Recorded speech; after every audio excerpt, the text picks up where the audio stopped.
Good afternoon, and welcome to today's webinar, Understanding Fecal Coliforms and E.coli Testing Methods for Wastewater in Georgia. I'm your moderator, Nancy Leonard from IDEXX Water Microbiology. There will be a question and answer session at the end of the presentation, but feel free to submit your questions at any time during the webinar. Please use the Q&A tool at the bottom of your screen and type in your questions in the space provided. We'll try to answer as many of your questions as possible, but if we run out of time, or if you still have questions, or if you're watching this as an on-demand viewer, you may submit your questions to water@idexx.com. This webinar is being recorded, and a link with the recording will be emailed to everyone who registered along with a copy of the slides. This webinar will introduce you to indicator bacteria, review the enzymatic test methods for wastewater, quality control, QA and QC, and discuss specific wastewater regulations for the state of Georgia. I'm happy to introduce our speakers today. Our North American Regulatory Affairs Specialist, Jody Freimeyer, will be walking you through the specific wastewater regulations in Georgia. Jody's been with the regulatory team for over 5 years and is currently studying at the University of Nevada to earn her master's degree in public health. She works with a variety of regulatory agencies to obtain regulatory approvals for IDEXX methods. She also participates in several standards organizations, including the NELAC Institute and ASTM. But before we get to the regulations that affect your state, please join me in welcoming Sean Dubois. Sean has a BA in biology and a BS in environmental science. Sean has been a part of the water business for over 17 years, working in research and development, and in his current role managing the product support group. Welcome, Sean. Thank you, Nancy. All right, so today we're going to go a bit over introduction to indicator bacteria, go into some different methods, QC, and some other aspects. So first, when it comes to indicator bacteria. So indicator bacteria are a way to look for issues without having to actually look for the specific issues. So indicator organisms or bacteria have certain requirements that need to be met. This is includes certain things like they should be present when a pathogen is present. So if there is a contamination event that's occurred, there can be many different types of pathogens present. They might be in numbers that are very low. They're be unsafe to handle, and they might be very difficult to detect. When those pathogens are present, there are other bacteria that could be present as well, and this would be an indicator that pathogens are present. If there are no pathogens present, if there's no contamination, then these indicator organisms should not be found. As mentioned, pathogens can be in concentrations that are low or high. A good indicator organism will be found in high numbers when pathogens are present. And they should also be able to survive better in the environment as opposed to a pathogen. So that way, if there has been a contamination event, pathogens may begin to expire and not be found anymore after a short period of time, but there can still be an issue. So having an indicator organism that is able to survive longer increases the chance to be able to find them and know that there has been an issue. They should be easy and safe to actually analyze and detect. Of course, that way people in the lab, it's safe for them to handle and easy. And it's important that some of these pathogens are very difficult to find and to handle. So we want something that's easy to get to. Results should be quick. We want to be able to respond to any kind of contamination event as soon as possible instead of waiting until there to be issues. And of course, that's also good to have something that's inexpensive. A lot of tests to look for certain pathogens might be costly and require a lot of expertise. So you want something that would be on the cheaper side that most people can handle without any kind of special training. And then, of course, accurate. We want to be able to have an organism that we can find and be assured of the results that we get as opposed to something that's a little bit more questionable. So when it comes to indicator organisms, one of the best ones for a fecal contamination event is E. coli. E. coli checks a lot of those boxes on the previous slide. A little bit about that. It's a major inhabitant for the intestines of warm-blooded animals, which of course includes humans and other mammals, birds. So it's something that is going to be found if there has been a fecal contamination event. They don't naturally occur in the environment, and therefore the only time they'll be found is if there has been some kind of fecal contamination. So they are a perfect indication that there has been an issue. They're often shed in very high numbers, and so kind of checks off that box of having something in high numbers. And they are able to survive very well in the environment. So E. coli is probably the best indicator for fecal contamination event. The bacteria is a little bit more about it. It's a gram-negative. It's thermotolerant. So for the most part, most E. coli types can survive at elevated temperatures. So they're able to survive at a wider range of temperatures, which once again is good for an organism that you want to use to know that there's been contamination. A little more about the different kind of bacteria that we look at. So there's the coliform bacteria group, which most people know. And this includes different genre of bacteria, including Escherichia, so what would be your E. coli. It also includes Klebsiella, Citrobacter, Enterobacter, Serratia, some other groups. These bacteria tend to grow best at body temperature, so 35 degrees Celsius. There's a subset of this group that's been called the fecal coliform. And it was believed that these bacteria were more representative of bacteria that would be coming from a fecal source.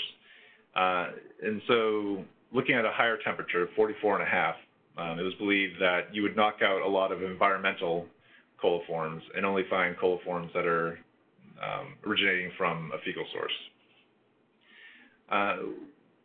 It's a great thought, but it's not 100% true. So Klebsiella is a bacteria that can occur both from a fecal source, but also naturally occur in the environment.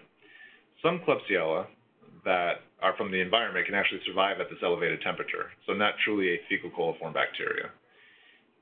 E. coli, the same thing. There are some percent that are actually not thermotolerant, so they would not be detected at this upper temperature. But once again, these are only found as a fecal source, so we definitely know they are a fecal coliform.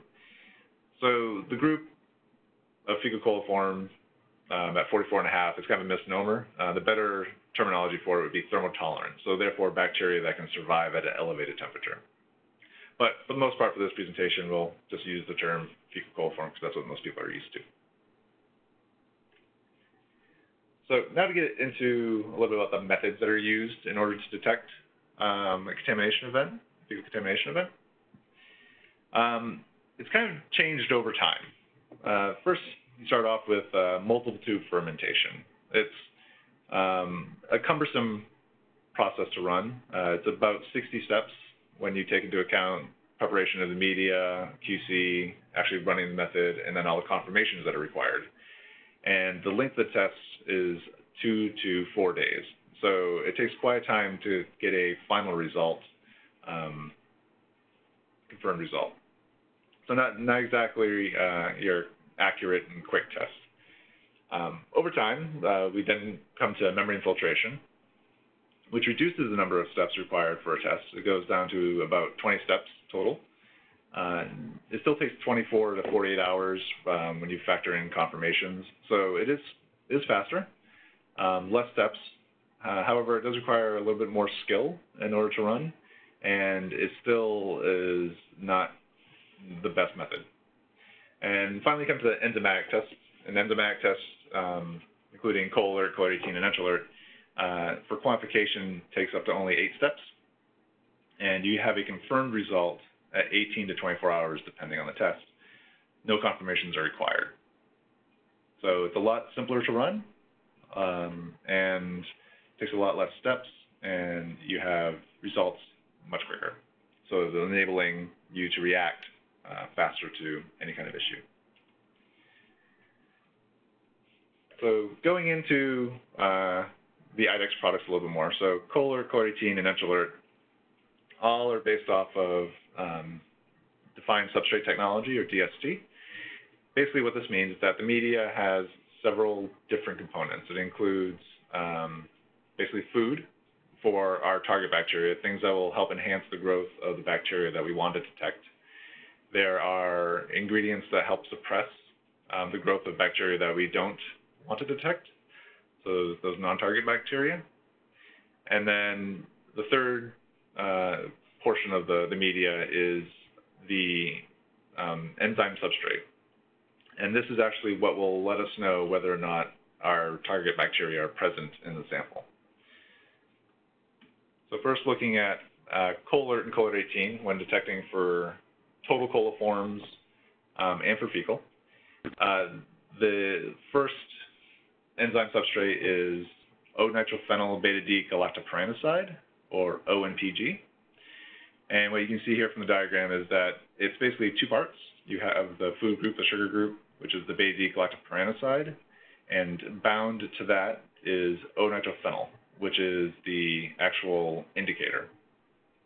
So what happens is that coliform bacteria have the enzyme beta-galactosidase, which is able to utilize this enzyme substrate. And in the second picture, you can see what ends up happening is that the enzyme reacts with the molecule, which releases the O-nitrophenyl group from the bond, and it now goes from a colorless to yellow, which I highlighted. So in Colilert and Colilert-18, when coliforms are present and they're utilizing the substrate goes from colorless to yellow.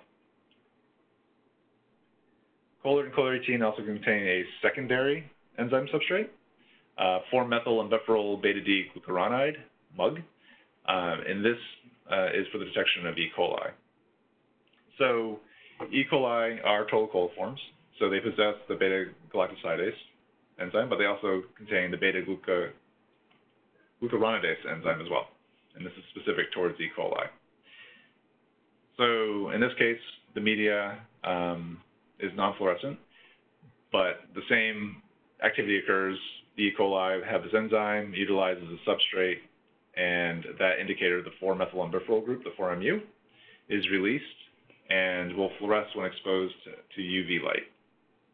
So Colilert and Colilert-18, when run as a total coliform E. coli test, have the two enzymes present that allow you to read total coliform results and E. coli results. Enterolert runs on the same principle.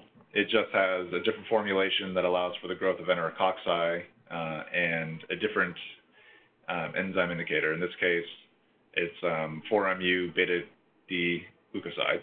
So it's the same reaction you're looking for with a molecule that will fluoresce when released from its bond. The difference is the sugar that's attached to the food. So in this case, enterococci have glucosidase for an enzyme, and it will utilize this enzyme substrate and release the 4-MU, which when exposed to UV light will fluoresce, letting you know that enterococci are present in that sample. So that's, in very general, the science of how the IDEXX tests work for the detection of coliforms, E. coli, fecal coliform, or enterococci. So now to get into a little bit of how you can use these products to quantify the concentration of these target bacteria in your sample. It requires, of course, the reagent itself, the reagent that you want to use, and then the quantification system, which this includes the actual quantitrays themselves, quantitray inserts, and then the quantitray sealer. And with all these, you can be able to take your sample and quantify the amount of bacteria you have in your sample. It's very simple. First, we'll go over Colilert and Colilert-18. The first three, basically break down 3 steps, where you take your 100 ml sample, you add the appropriate media to that sample, mix to dissolve. Once it's dissolved, you add that to your quantitray, or quantitray 2000, and then seal using the quantitray sealer. At this point, for Colilert and Colilert-18, when you're running this as a total coliform E. coli test, the trays would then be incubated at 35 degrees plus or minus half a degree. And then the time for incubation for Colilert is a 24-hour test with results valid up to 28. And Colilert-18, the results are 18 hours, and valid up to 22. So both tests perform the same. The only difference is the amount of time, the incubation. Colilert-18 gives the advantage of count 6 hours earlier than Colilert. So the samples are placed in the incubator for 24 or 18 hours, depending on which test you're using, at 35 degrees. And then the trays are then taken out to be read. So for Colilert and Colilert-18, when reading for total coliforms, you're looking for yellow color development, because once again, that OMPG is releasing the O-nitrophenyl group, which will then turn yellow. So any wells that have become yellow are positive for total coliforms. If you have any wells that are yellow, the next step would then be to put under a UV light, 365 nanometer UV light, and look for fluorescence. Fluorescence with yellow color indicates a positive for E. coli. So it's important to remember that E. coli possess both enzymes. So therefore, you need to look for both signals in order to say there's E. coli present. So yellow, total coliform, yellow with fluorescence is positive for E. coli. And this is the same for both Colilert and Colilert-18. The only difference is the time in which you read the results. Now, Colilert-18 can also be run as a fecal coliform test. So everything is pretty much done the same. You start off taking your sample, adding Colilert-18 to the sample, dissolve, add to your quantity tray, seal. At this point, instead of incubating it at 35 degrees, which you would do for total coliform and E. coli, you're going to take that tray and that you just sealed and incubate it at 44.5 plus or minus 0.2 degrees Celsius. So the difference here is the temperature, and the temperature is critical in order for the test to work correctly. If you incubate at too low of a temperature, so if you're incubating below 44.3 degrees, the temperature is too low, which can allow non-thermotolerant bacteria to grow. So you could be increasing your numbers because the temperature is not knocking off those non-thermotolerant bacteria. Conversely, if you incubate at a higher temperature, higher than 44.7, now the temperature is too high, and some of those thermotolerant bacteria might not survive, and therefore you're decreasing your counts, and then you're getting lower numbers than you should be getting for that sample. So that tight tolerance of plus or minus 0.2 around 44.5 is extremely important in order for fecal coliform testing to work. And this is true for plates and for if you're doing another method or for Colilert-18. The temperature is highly important. So with that, we suggest running the trays in a recirculating or a water bath that's able to maintain the 44.5 plus or minus 0.2. And a water bath is able to maintain that tight tolerance a lot more accurately than an air incubator can. So what you want to make sure you do is you take the tray and submerge it completely beneath the surface of the water. And the tray goes directly into the water. It doesn't go into a bag or other container. The tray is sealed, it's airtight, so nothing's going to get in and nothing's going to get out. So the tray can go directly into the water. Once again, it's important that it's submerged completely beneath the surface of the water. And you want to weigh it down with an appropriate weight. You can see here in the image, we have some weighted rings that lay on top of the tray. These will help keep the trays down and won't interfere with the test. What you don't want to do is use something like a beaker or glass of water and have that to hold on the tray. That can change the thermodynamics, which might change how the test will perform. You don't want to do something like go outside and grab like a brick or a rock. Not good, could damage the trays, and once again, it will mess with the way the water bath heats. So you want to make sure you use the appropriate kind of weight on the trays. Completely submerged beneath the surface. Once again, this is Colilert-18, so if you incubate it at 44.5, the results are still read at 18 hours with results valid up to 22 hours. After 18 hours, you take the trays out of the water bath, and then you read for results. For the case for fecal coliforms with Colilert-18, you're only looking for yellow color. Yellow color indicates a positive for fecal coliforms. Once again, this goes back to that diagram that I showed earlier, where fecal coliforms includes E. coli, but it also includes environmental coliforms such as Klebsiella. So we don't need to look for fluorescence, we only need to look for yellow color because it can include E. coli and other bacteria. So when reading Colilert-18, incubated at 44.5, you're only looking for yellow color, and that indicates you're positive for fecal coliform.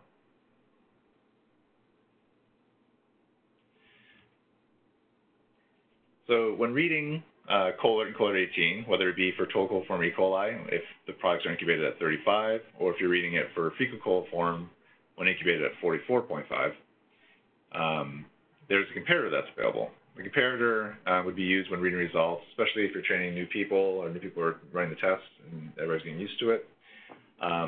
It gives the minimal amount of yellow for coliforms and fecal coliform, and also the minimal amount of fluorescence when reading for E. coli, to be able to call a sample positive.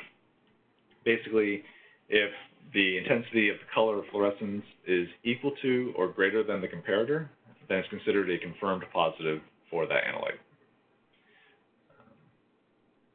And we have them available for both types of trays.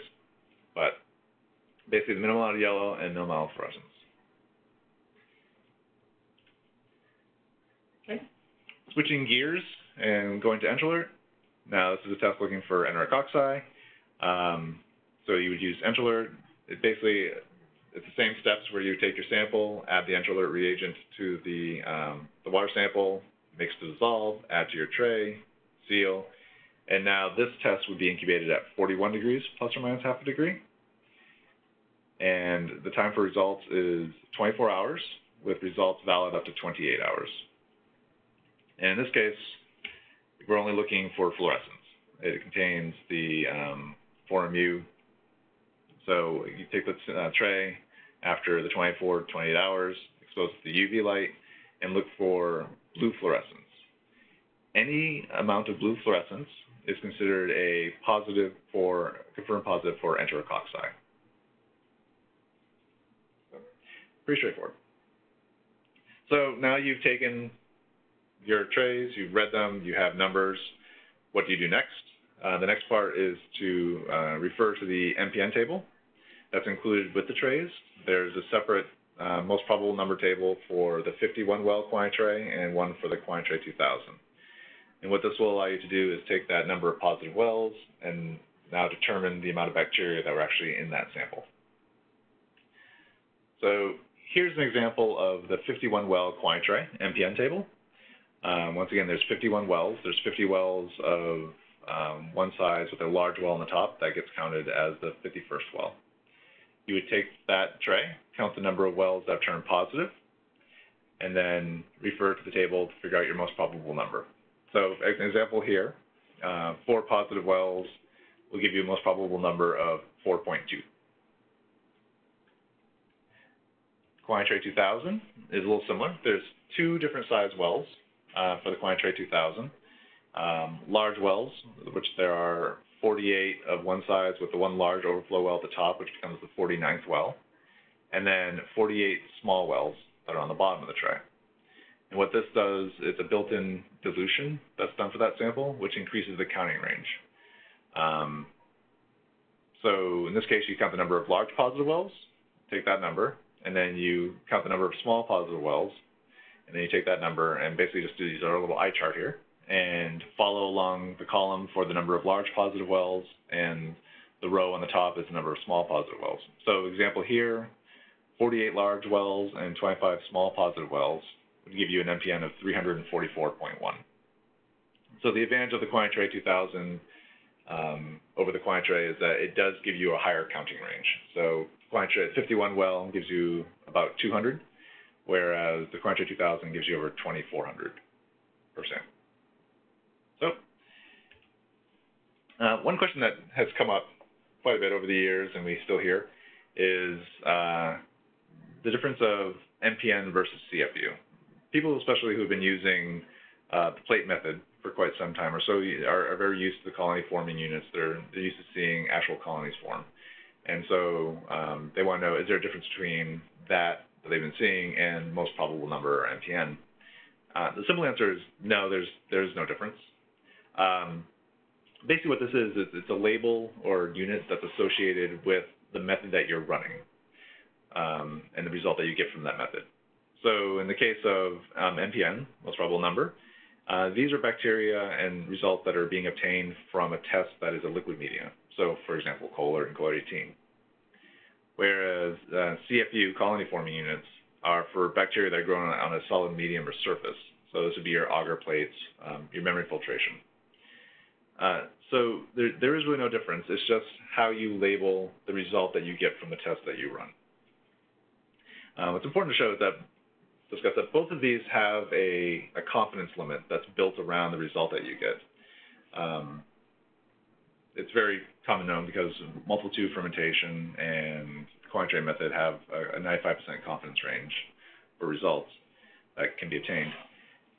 People have felt through the years that with a plate method, they're getting the exact number, and there is no confidence that's needed. But the truth is that there is a 95% confidence range built around results that are obtained from membrane filtration as well, because there are a lot of factors that can go in to how those numbers come about. It's not a 100% accurate number.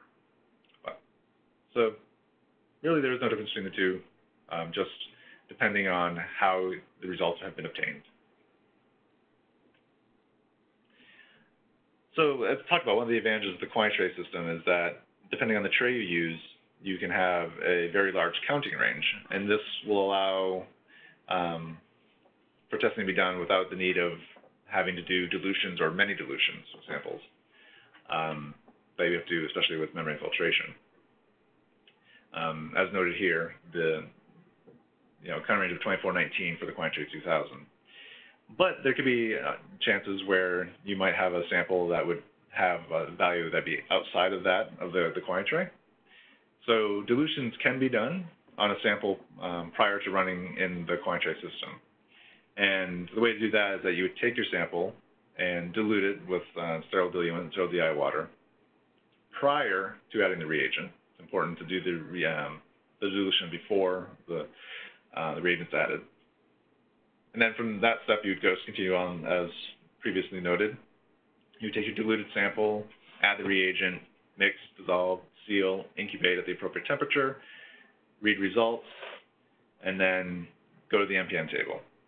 So the important thing is that the NPN table will give you the results based on the volume that you ran.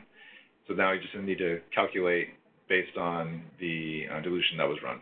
So for example, if you did a 1 to 10 dilution where you take 10 mLs of your sample and 90 mLs of sterile diluent, run that, read your results, you take your NPN value that you obtain after the incubation, and just multiply that by 10 to get back to your original 100 ml value. So dilutions are possible. Just got to remember to do it before you add the reagent, and then when you read your results to back calculate in order to determine what your concentration is of bacteria. So that's pretty much it. So I'm going to go into a little bit about quality control when it comes to the enzymatic tests like Colilert-18. Because the way these tests are developed, there's a lot less QC that's usually involved for it. And for a great example is comparing Colilert-18 when run as a fecal coliform test compared to MFC.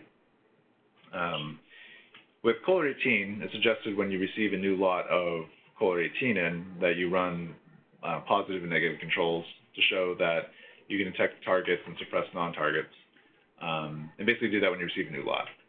And then at that point, there's no need to run any further QC tests. With MFC, with the recent changes, there's a lot of QC work that needs to occur now, especially with this media.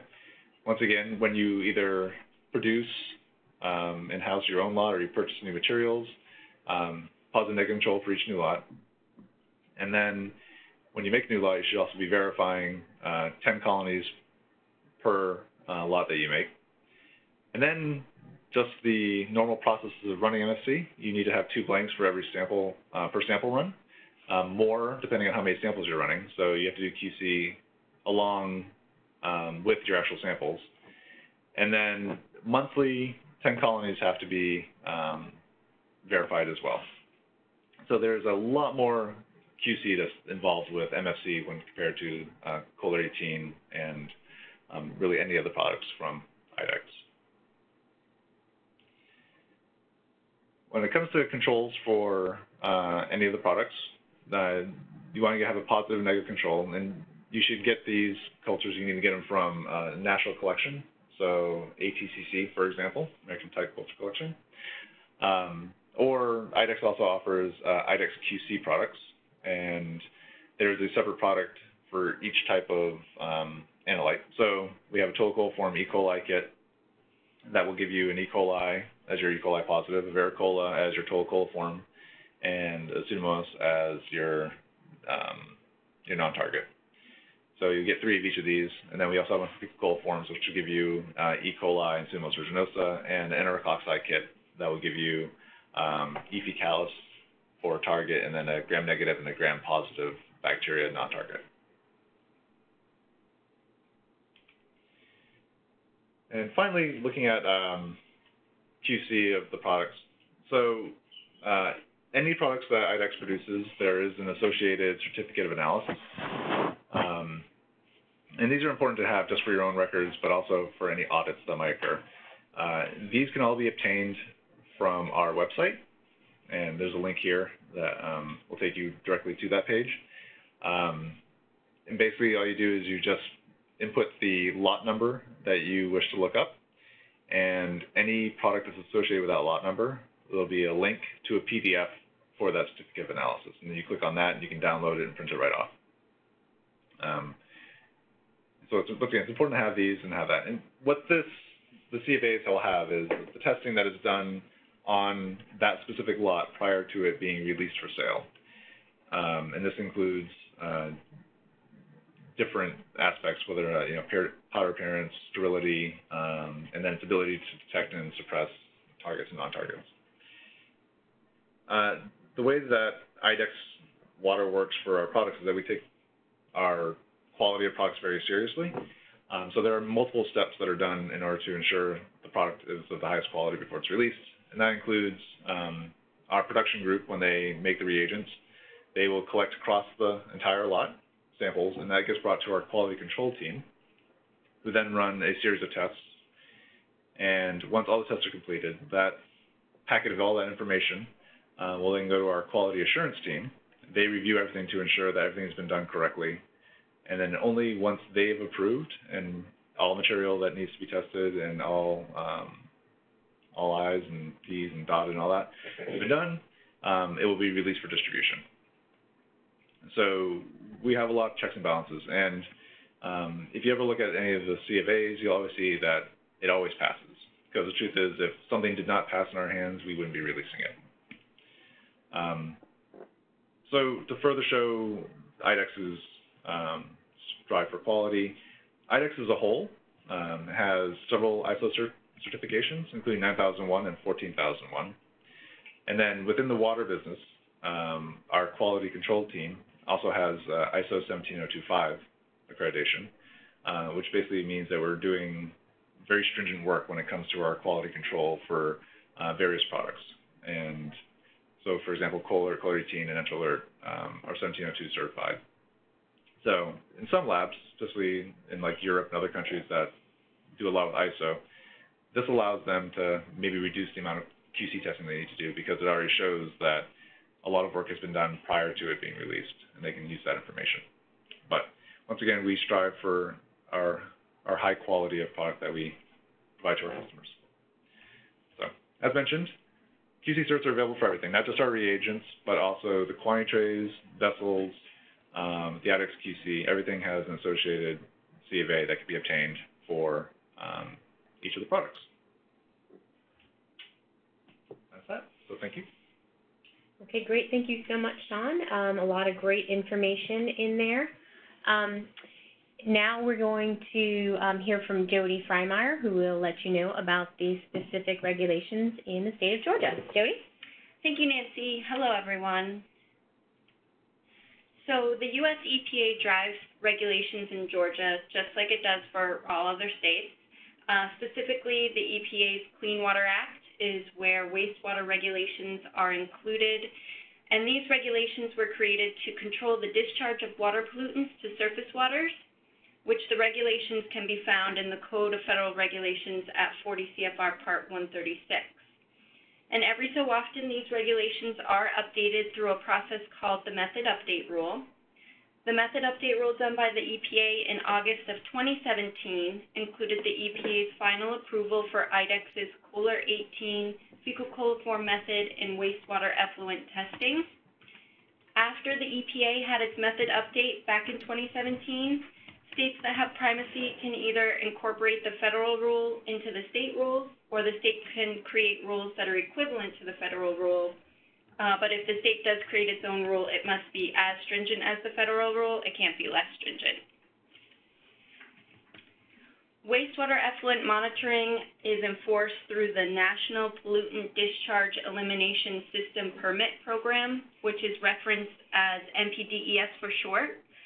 Georgia NPDES permit requirements must adhere to the rules outlined in the Water Quality Control Regulation included within Subject 391-3-6. This regulation specifies that wastewater effluent bacteria requirements are dependent upon the designated use of the receiving water. So the the required bacteria indicator should be included within the individual NPDES permit, which may include fecal coliforms. Georgia's requirements for analytical test methods are also stated within the NPDES permits. NPDES permits usually state a general reference allowing the use of any analytical test method listed in 40 CFR. However, it is possible that some wastewater permits could list a specific test method instead of stating the general allowance. So if there were questions on an NPDES permit, for example, how an individual permit is written, or if a permit lists a specific test method, it's best to reach out to the permit writer listed on the individual permit. The Georgia Environmental Protection Division administers permits for treatment and disposal of domestic and wastewater and industrial wastewater as required under the Clean Water Act. This department reviews permit applications, conducts on-site inspections, making sure facilities are compliant with NPDES permit and wastewater discharging requirements. Additionally, they'll respond to any reports of environmental damage, do enforcement type activities, and respond to any questions. And listed here on this slide, there's a couple contacts at the NPDES permit program that you could reach out to if you did have any questions. So since the EPA has adopted the method update rule, this change affects wastewater labs in Georgia by allowing more analytical test methods that could be used for NPDES permit fecal coliform requirements. And this revision can be really helpful to laboratories since previously mentioned by Sean, Colilert-18 reduces quality control steps, reduces hands-on time, makes demonstration of capability easier for both a new analyst or for any ongoing DOCs that might need to be continuously done over time, and it allows for more reliable data. So how a laboratory changes an analytical test method, included within the official code of Georgia, written as Georgia state law, there are requirements for laboratory accreditation. These requirements include within Georgia's environmental rule under the Water Quality Control Regulation, specifically under the subsection called Water Use Classification and Water Standards, which can be found at Subject 391-3-6.03 Part 13. And under this regulation, wastewater facilities or utility laboratories do not require to be accredited as long as the sample analyst is certified with the Georgia State Board of Examiners, and the facilities laboratory is not functioning as a commercial laboratory, meaning samples aren't being analyzed for a fee or for contract purposes. So for those laboratories that are not required to obtain accreditation, it's still good practice to conduct some sort of method verification when adopting a new test method. Some of these steps might include conducting a parallel study between the new and existing method, possibly with a 7-to-10 split sample comparison. writing a standard operating procedure for the new method, and part of the SOP, you might also want to include what the quality control requirements are, which the QC requirements are listed within the Colilert-18 package insert, but if you felt like you might need help with creating an SOP, here at IDEXX we've put together an example SOP document which is available by request. Other method verification steps could include reviewing and making any necessary updates to the laboratory quality assurance manual, if you have one, or reviewing and verifying if there are any DMR QA study requirements that might need to be completed. So, as I previously mentioned, commercial laboratories must be accredited if they are submitting testing results to the Georgia Environmental Protection Division, which regulations for this are listed under or at subject 391-3-26. The state of Georgia doesn't offer a state-level accreditation program, so commercial environmental laboratories would need to obtain their accreditation from the list of state-approved accrediting agencies. This slide shows the state-approved list, but this list is also available upon request from the Georgia Environmental Protection Division.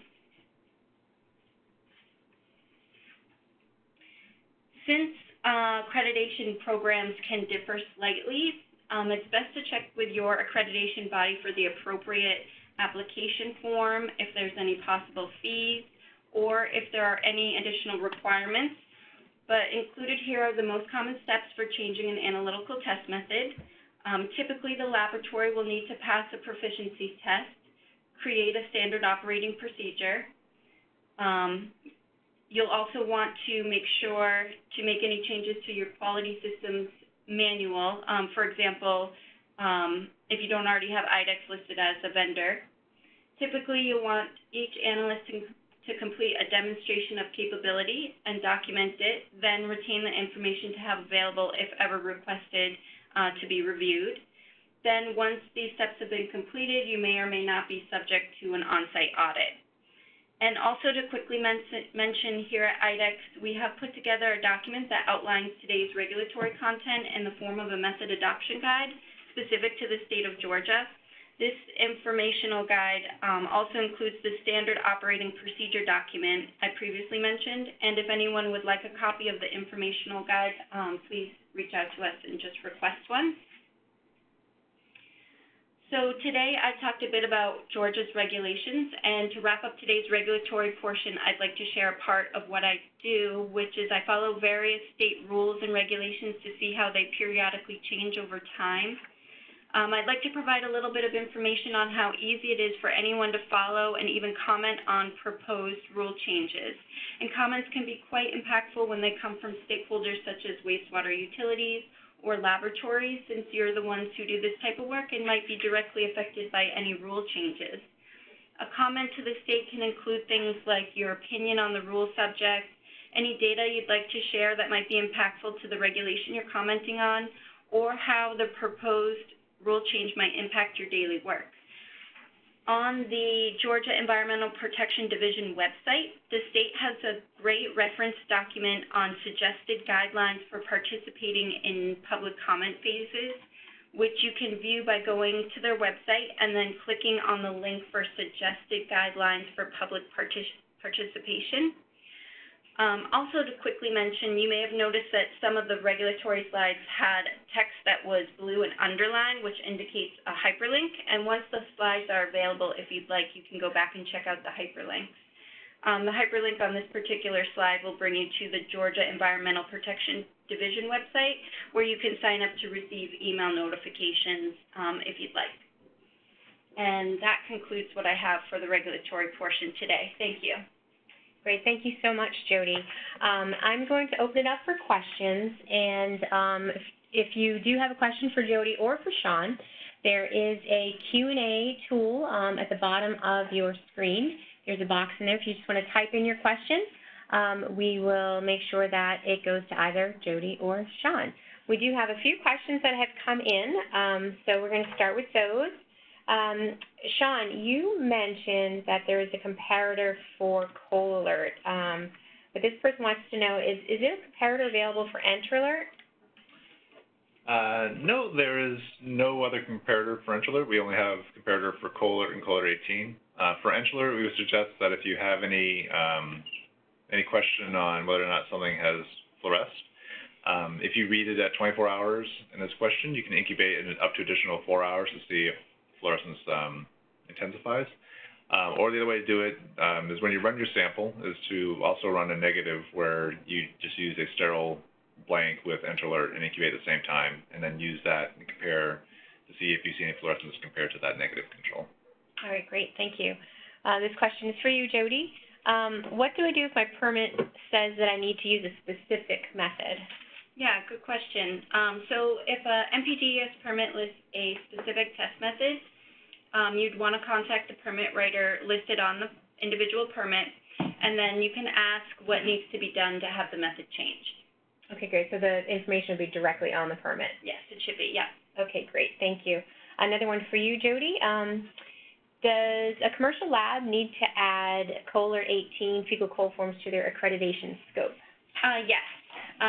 So if the sample test results are being used for any sort of compliance testing, then yes, the commercial or private lab would want to add the new test method to their lab scope of accreditation. Okay, great, thank you. And Sean, this one is for you. Is it acceptable, or can I use, can I make a dilution of the wastewater sample? Yep.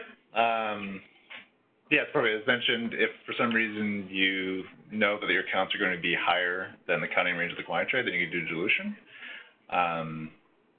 Basically, yeah, you just do dilution, just make sure that when you get your result, the NPM, that you just correct for that dilution. Okay, great. This one's for you, Jody. You had talked about a method adoption guide. If somebody wants one of those, I know you had mentioned it, but can you just remind us how somebody would get that? Yeah, absolutely. So we do have a document guide that outlines the steps for adopting the Colilert-18 fecal coliform method that is specific to the state of Georgia. And this document is available by request, so you could just reach out to us at the water@idexx.com site. The email? Okay, yeah, great.